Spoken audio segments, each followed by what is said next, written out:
copy of that. Whew, I'm pumped just watching that. God bless y'all. Thank y'all for being here. Elizabeth, Andy, thank you for your vision for this. Isn't this a blessing to you? I don't know about you. My week, if we started exchanging stories here, I'll just give you the highlights. So last Friday at 5 o'clock, I went on call for the whole county. One of my duties is a justice of the peace. In addition to my judicial responsibilities, I'm also the coroner. And so I went on duty covering the whole county at 5 o'clock last Friday. And in that time, since I've been on call, I've had 2 homicides. One's going to be on national news. It started breaking yesterday. A young lady that was murdered in Houston, and part of her was brought to Montgomery County. I've dealt with a suspicious death regarding a 27-year-old. I've had 3 or 4 suspicious deaths. And then dealing with all that, I had to go to the Capitol for 3 days.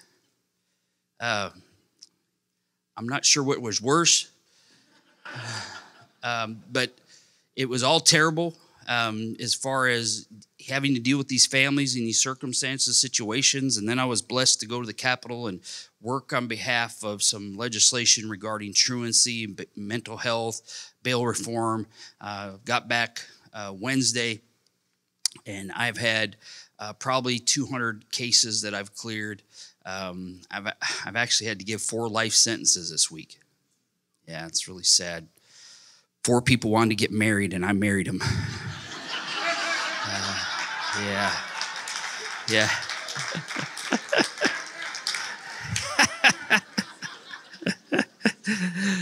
Oh, they're not going to invite me back. They're not going to invite me back. I just tell you that. And I'm so blessed. I have been in office 3,206 days today. And I'm a firm believer if you can count it, you can measure it.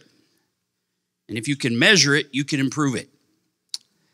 Now, why do I count my days? Because this past December 17th, I was at MD Anderson, had gone to the doctor for a kidney stone, and the doctor came in and said, Mr. Mack, you have an incurable cancer. You will never hear from us that you are in remission or that you're cured. You're going to be in a controlled or uncontrolled state. And the best we can hope for, if you respond to this, one of 55 people in the nation that are going to get this experimental treatment, we're going to get you 2 to 3 years. And so you just need to accept that and be prepared to fight. And after he paused and stopped talking, I said, Doc, I'm going to do everything that you tell me to do because you're the doctor. But until I hear from Dr. Jesus, I'm going to beat this thing. Yeah. So before we get started, I know everybody's got a busy day, got a lot of things. We got the commercial thing. Boy, that was awesome commercials. The only thing is we're missing, Elizabeth. We do need to get a funeral home in here so we can just cover it all. Okay? But before we get started, I'm gonna be going through my presentation. I want everybody to stand. Please stand. Those of you who are on the end, I want you to step out in the aisle. Okay, very good.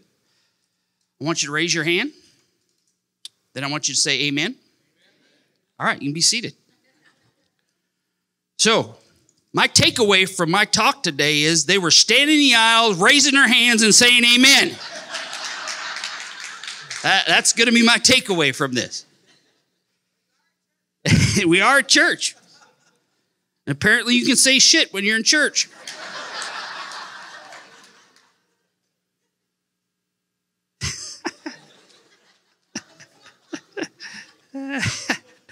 Sorry about that, Elizabeth. Yeah. And Pastor, if you happen to watch this, I'm sorry. That was Elizabeth having an impact on me. Well, I'm so blessed today, and just a little bit of bio here. In 1985, I moved to Conroe, Texas, to take a non-paid internship working in the youth department of a church.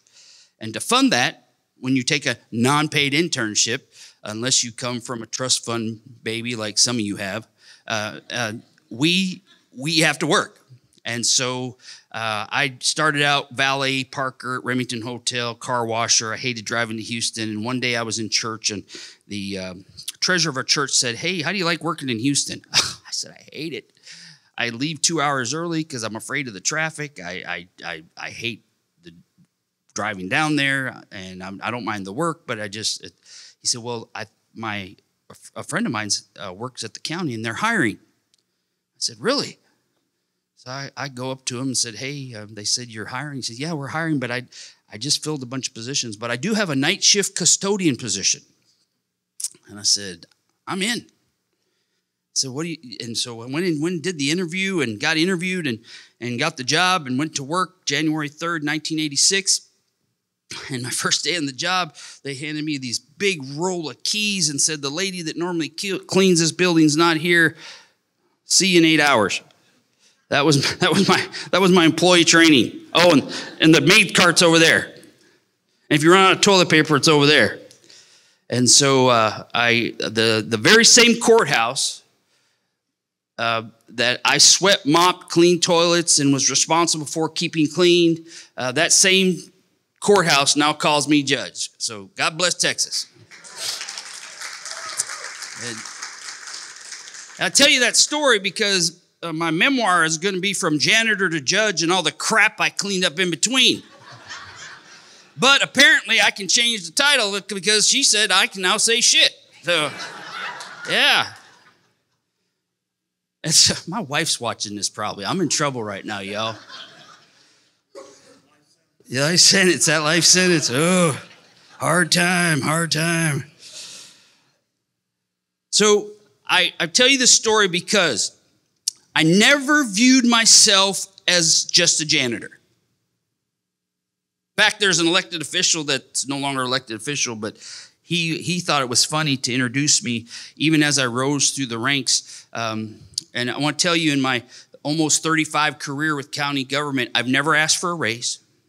I've never asked for a promotion. I've had all those things. The only time I ever asked anything is when in 2013, when I asked the voters of this county to consider me running for Justice of the Peace, and I won that. 8 people were in the race when I announced. When I had my kickoff, 1,000 people showed up. It went from 8 to 3. It was really actually 8. It went from 8 to 2, and I won that race by a 3-to-1 margin. And I've been in that position 3,206 days, and I love what I do. I love what I do. I get to help people every day. In a justice court, we see everything. We're the most, in Texas, justice courts are the highest volume courts in Texas. We see everything from assault, family violence, DUI for a minor possessions of drug paraphernalia, alcohol, speeding tickets, anything you can be written a citation for. I also do magistrations at the jail. When I do that, I see everything. I've seen everything you can imagine, capital murder, every broken thing that you can imagine. I've seen doing magistrations at the jail. My wife said that my talk today was going to be outstanding because she knows what kind of week I've had. Last night, I got home, and after having a really busy week and had a firefighter that was tragically killed, he dealing with this situation, with this homicide, had to go to a Republican women event, got home, got to sleep, went over my notes, and I'm about to go call it a day, and then the phone rings. Sheriff Department called me. They had arrested a juvenile and are charged. He's going to be charged with aggravated sexual assault of a child multiple times. He has to be magistrated before the detectives can talk to him. So they call me and say, we need you. I get to my office at 12 o'clock at night, do the magistration, get home at 1:30 this morning, and got called at 6 o'clock this morning from the sheriff department. And so I'm telling you all that because if I say something stupid, just know I'm really, really tired. Okay? And so give me some grace, like you extended Elizabeth. Okay? And so I got the greatest job in the world. In addition to criminal stuff that we get to do, and what I love at our level, we can redirect behavior. We can unring bells in a justice court. When you get to county court, district court, kids get stuck with labels. It's really hard to unring bells. In my court, we can unring bells. We're the original court of jurisdiction for truancy. So when a child is failing in school, we're able to redirect behavior. That's one of the reasons I was up in Austin in 2015. They gutted the truancy laws in an overreaction. The government does two things well. And I can say this because I'm a 35-year government employee. Government does two things well: nothing and overreact. They have perfected that.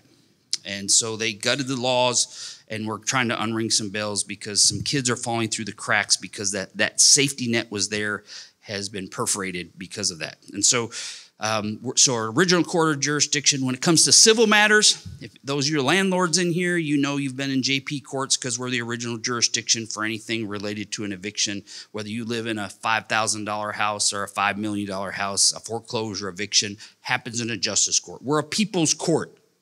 92% of justice court judges are non-attorney.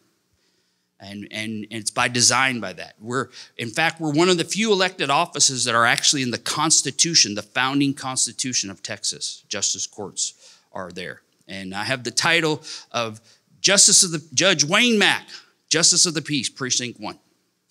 And I've kind of ran through my brief week, and I haven't told you everything I've done in the last 7 days. So it's kind of ironic that it's about justice and peace. And some days we do the justice part, and some days we bring the peace part of that.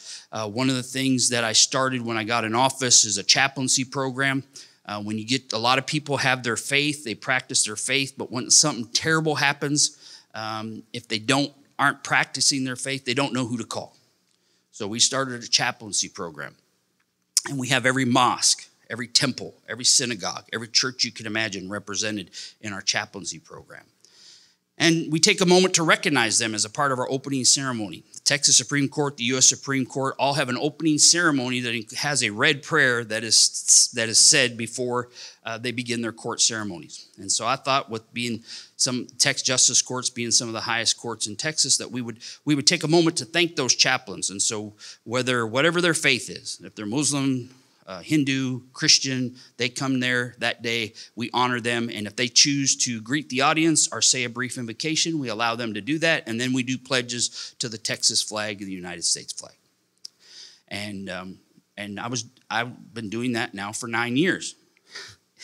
As a result of that, I've been sued 3 times in federal court. Have been tried to remove me from office, and have a pending case right now at the 5th Circuit where they ruled in our favor. We're counting down the deadline. We have prevailed every time in court except for one, and this last time we prevailed. And so I'm waiting on the deadline to pass before they can appeal it to the Supreme Court, before I have my na-na-na-na-na moment. But we get to help people every day, and I'm so thankful for the men and women of the faith community. We have over 60 volunteers that are on call right now. If something would happen, we have an army of the faith community to respond to that need. And we had an interview in the middle of the lawsuit, and a Houston Chronicle reporter showed up at our court, and they wanted to see our ceremony. And it happened that day we had a Christian chaplain and a Muslim chaplain there that day. And they asked the Muslim chaplain, they said, "Well, don't you feel awkward going to a scene that's not Muslim?" And it was a great answer.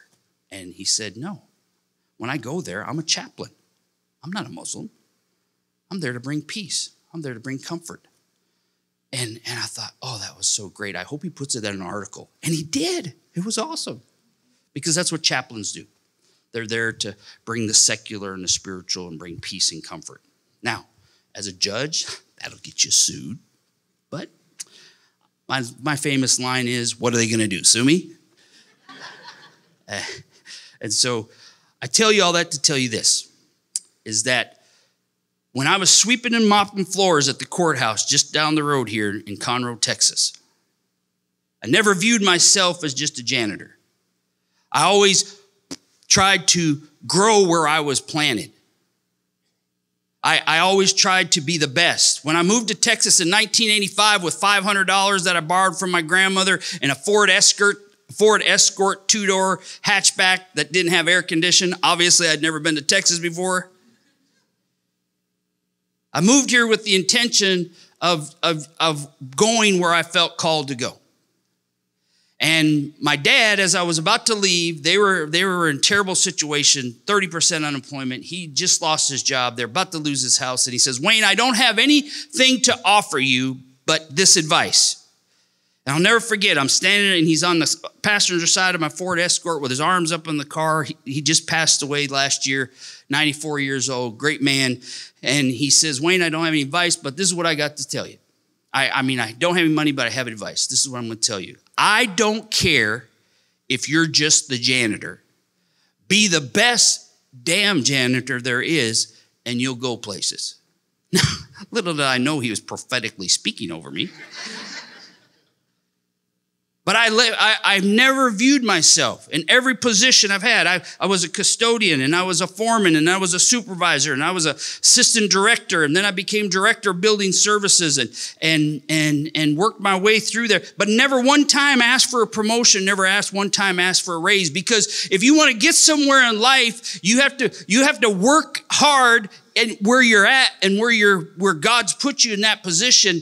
And if you will work there, the law that no judge can get you out of, a presidential pardon, $1,000 a year attorney can get you out of, that's the law of the harvest. You reap what you sow. You plant good seed, good things come back. And so I feel so blessed to stand here today. And I have a couple points that I want to share with you, some things I want to talk about. Hopefully I don't break this. Oh, man, now you know why I have that goofy grin. Look at my smoking hot wife. Oh, I hope my wife's watching this. Baby, you are so hot. Look at that. 5 lessons people learn too late in life. Because daily sometimes, I've told you I've been in office 3,206 days, and I've done almost 3,000 death inquests in that time. So I've been there with the families when they get the worst news of their life. I remember one scene where I was on, the man was on his first day of retirement moving into his dream home.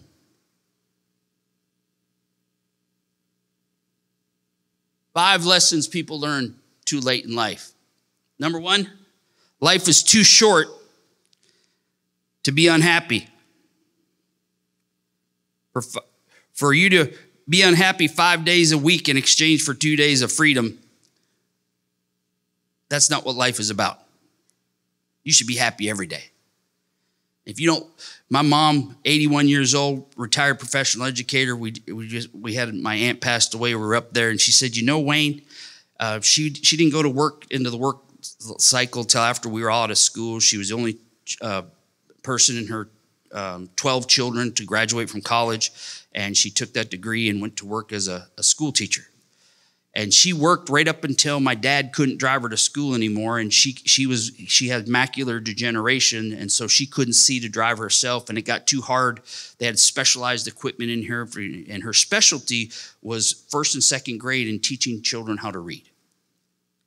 And we told her for years, you would do this job for free. And actually 3 years before she retired, well, actually she retired and then she worked 3 years for free. We told her, Mom, you would do this job for free.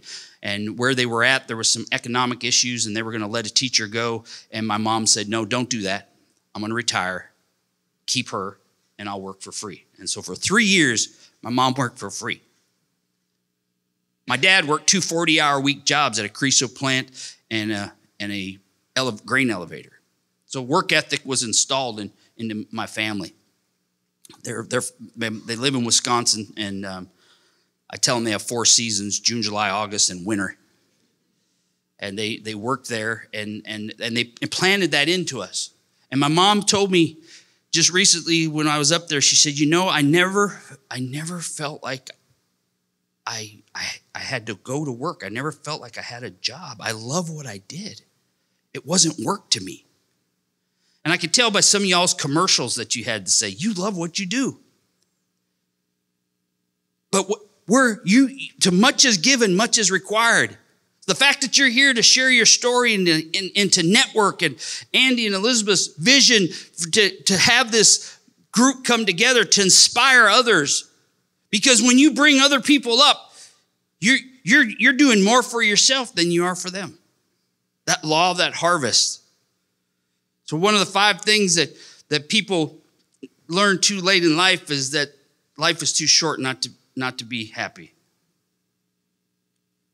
The worst addiction in the world is not alcohol. It's not gambling. It's not pornography. It's not drugs. It's not rock and roll. The worst addiction in life is comfort. It's comfort. Being okay, just being okay.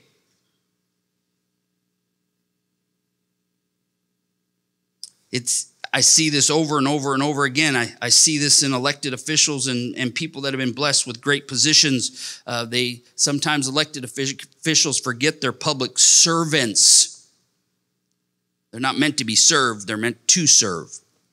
And that's one of the reasons we have the chaos that we got, and we're $33 trillion in debt and all this craziness, because we've started treating elections like American Idol. Who's ever got the best song and dance, that's who we vote for. And we should vote our faith and not our politics. That's the problem with America right now. We've gotten away from that. We vote parties. We don't vote people. We don't vote our faith. We treat it like the Super Bowl.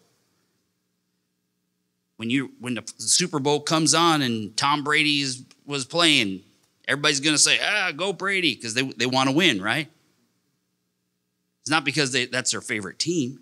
It's because they want to win. We got to get back to the basics of faith, family, and freedom. And I'm gonna rely on those people on the end of the aisle right now to say amen. There you go. For time. I'm good? All right, lesson 3. Your dream life is always outside your comfort zone. Always outside your comfort zone. You know, the 3 biggest enemies to success is the comfort zone, where people become comfortable with that what they're doing and they don't want to change. You know, 80% of our population finds a reason not to change, even if the change would be positive or beneficial. Learned helplessness is an enemy of success, where people feel I can't do it.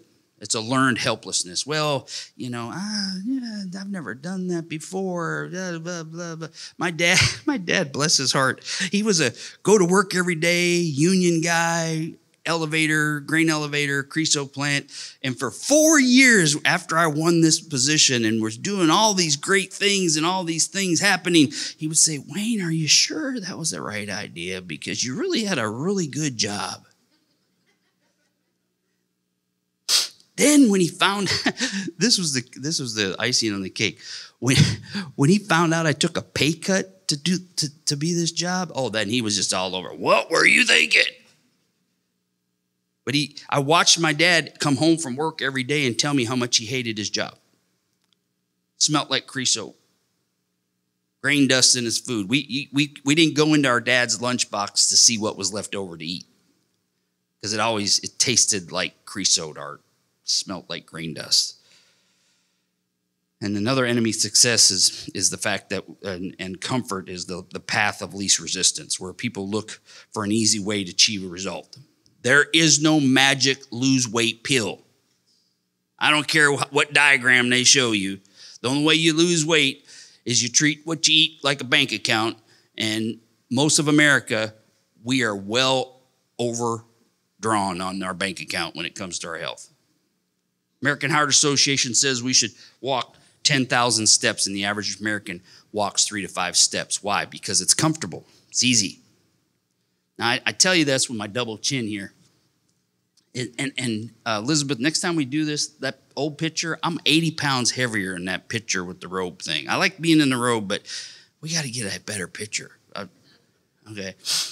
But I in the middle of COVID, I had what I thought was a heart attack. I was COVID-19 turned into COVID-25 for me, because I gained 25 pounds in the middle of it. And I started having these pains, and I really thought I was having a heart attack. Come to find out it was a gallbladder. And my doctor said, Wayne, you really need to do something. Your blood pressure's not working. You're pre-diabetic, da-da-da-da. And I said, I can do this. And so I started out by walking a mile a day. And October 10th, 2020. And as a result of my cancer stuff, 5 years I went completely vegan, and Had a great result. Obviously, I'm still here. The doctor was wrong. They call it practicing medicine for a reason.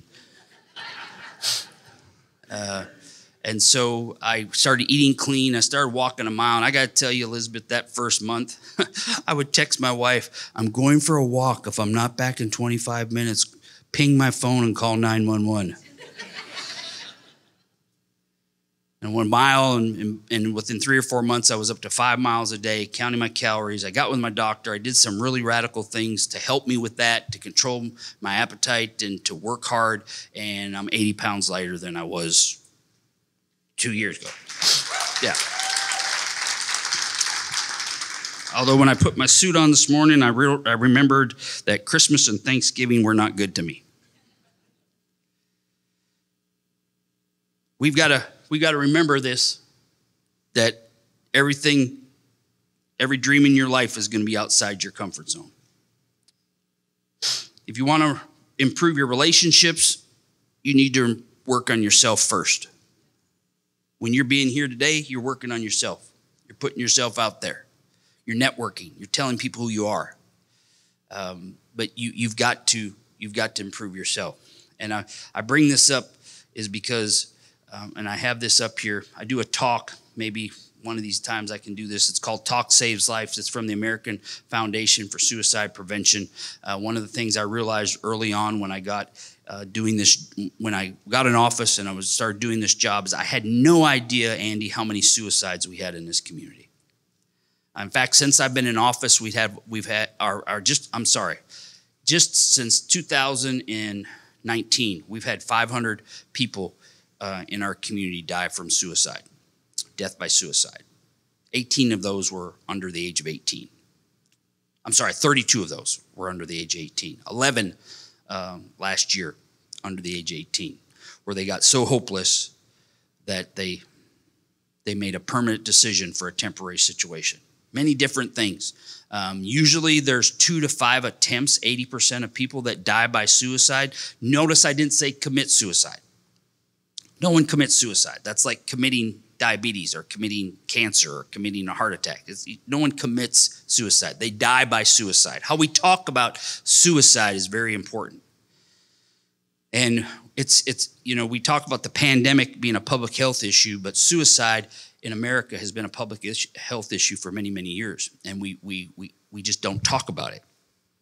And 4 years ago, February 1st, I was given an update at township meeting for the Woodlands about suicide and mental health. And I made some comments about how the media doesn't report it. And as I'm leaving there, I'm thinking, wow, this is very good. They're very receptive. Kim Hess with Cassidy Joined for Hope. She lost her beautiful daughter, Cassidy, to death by suicide. And her and I partnered together. And for years, we were calling for a task force. We need a task force. We need to look at this like we do everything else. We need to have a task force. And I didn't want to call it a committee because everything dies in committee. I wanted to be a task force, a call to action. And as I'm walking out to the township door, this Houston Chronicle reporter comes up to me and just ambushes me and tells me how wrong I am and that da-da-da-da. And I'm like, and he and I just for like 20 minutes go for it, just back and forth about our disagreements about how media reports about suicide. And I remember leaving there, I was so pumped up, and then I left there so dejected. I'm like, oh, that is going to be a terrible article. I get to the car, I call my wife, said, how'd it go? I said, well, the presentation was awesome. But this Houston Chronicle reporter, it's going to be a terrible article. 3 days later, the article comes out on a Sunday. Within 3 days, my phone just burns up. People calling my office. My staff going, Judge, I got a lady on the line and she wants to be a part of your task force. And I'm like, what? I didn't say there is a task force. I said we need one. So I read the article.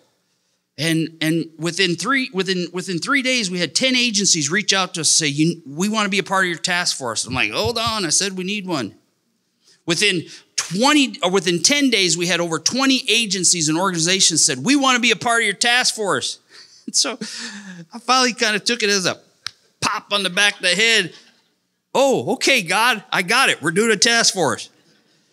And within 24 hours of saying we're going to do this, Conner ISD, Texas Children's Hospital says, hey, we did a talk last year. We're doing it again this year. We want you to come talk about your task force. I said, hey, let's join forces and start a task force. A month later, we had 16 group agencies meet at Texas Children's Hospital. On May that year, we made a community ask, and Texas Children said, well, last year we had about 50 people, so you think maybe we could get 75 and we could do it here at the hospital? I said, that's not going to be big enough. Called the convention center, and they said, are you available? And they said, yes. And so I made a reservation, and I said, I think we can do about 250 people. And they're looking at me like, really? Because we did this last year, and we only had 50. 450 people signed up for that meeting. This is the best part. Wouldn't you like you had these numbers? 450 signed up, 461 showed up. And from there, we birthed the community task force. You can go to communityhelp.org, and if you'll put that in with our stuff today, communityhelp.org.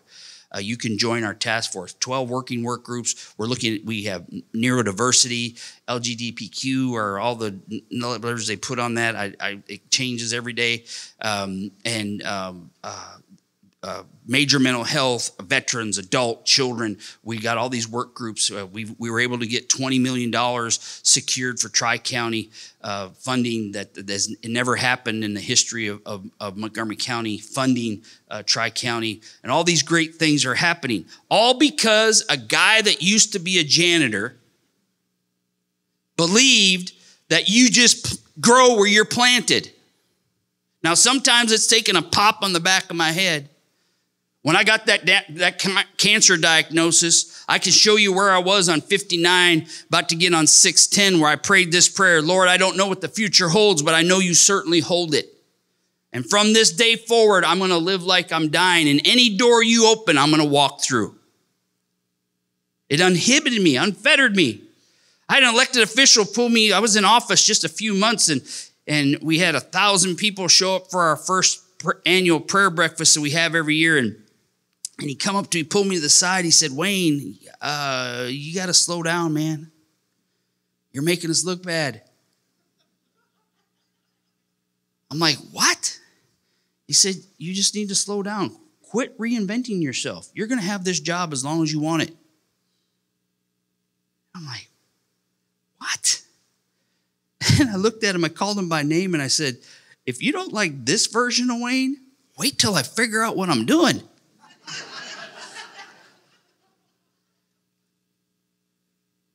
But we gotta create a culture in our community where it's okay to say we're not okay. I love the fact what Elizabeth said. We're not here just to be here to have food. We're here to support you. We're here to help you. We're helping you to get through this. Where's our recovering entrepreneur? Hi, I'm Wayne. I love that. Because this is what makes America great. And we don't have a Republican or Democrat problem in America. What we got is a heart problem. We got stinking thinking.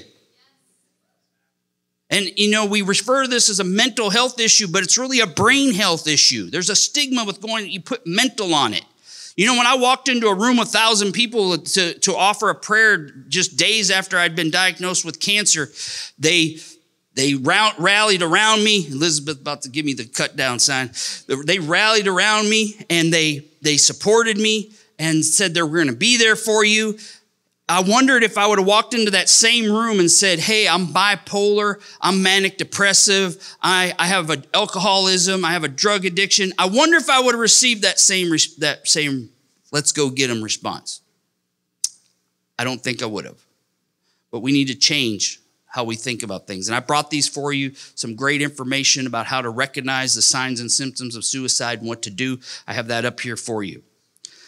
Fifth thing I want to do, because she's giving me the wrap it up 5 minutes, is, where'd I go? Did I cover number 4? Yes. Number 5. Oh, that's a long one. We'll go real quick. Slaving at your job that you hate is not hustling. When you work hard for something you don't believe in, you become stressed. When you work hard for something you don't believe in, when you work hard for something you believe in, you become passionate. Try new things, learn new skills. Come in every month to inspired, yes, that one. Inspired leaders. Oh, Randy told me that it happens to him every 15 minutes. He loses this. Try new things and apply and find your passion, because passion is a result, not a starting point. Somebody said amen. Amen. And we got to do this in my 2 minutes that I'm wrapping up here. 5 things to do no matter what, and it's not on the screen. Hate no one. No matter how much they wronged you, don't hate them. Live humbly, no matter how wealthy you become. Always make a difference. Always be the first one to give. Always be the first one to serve. Always be the first one to say yes. Keep a positive mindset, no matter how life gets. Give often, no matter how little you've been given. Give more. And always forgive everyone, but especially forgive yourself. Yes. Yes. I want to thank Elizabeth and Andy for the invitation to be here today. Make a difference. That's our family motto. Make a difference. And the answer for brain health, the answer for teen suicide, the answer for all the things that ail our community is in this room right here. You are the answer. You are the difference maker. You get to change the world that you're in. I will not meet people that you have met. You will have impact on a world that I will never, ever see. Now, I will tell y'all, if I happen to see you in my professional capacity, and it happens to be at the jail, remind me that you were here when I gave this talk, and I will lower the bond.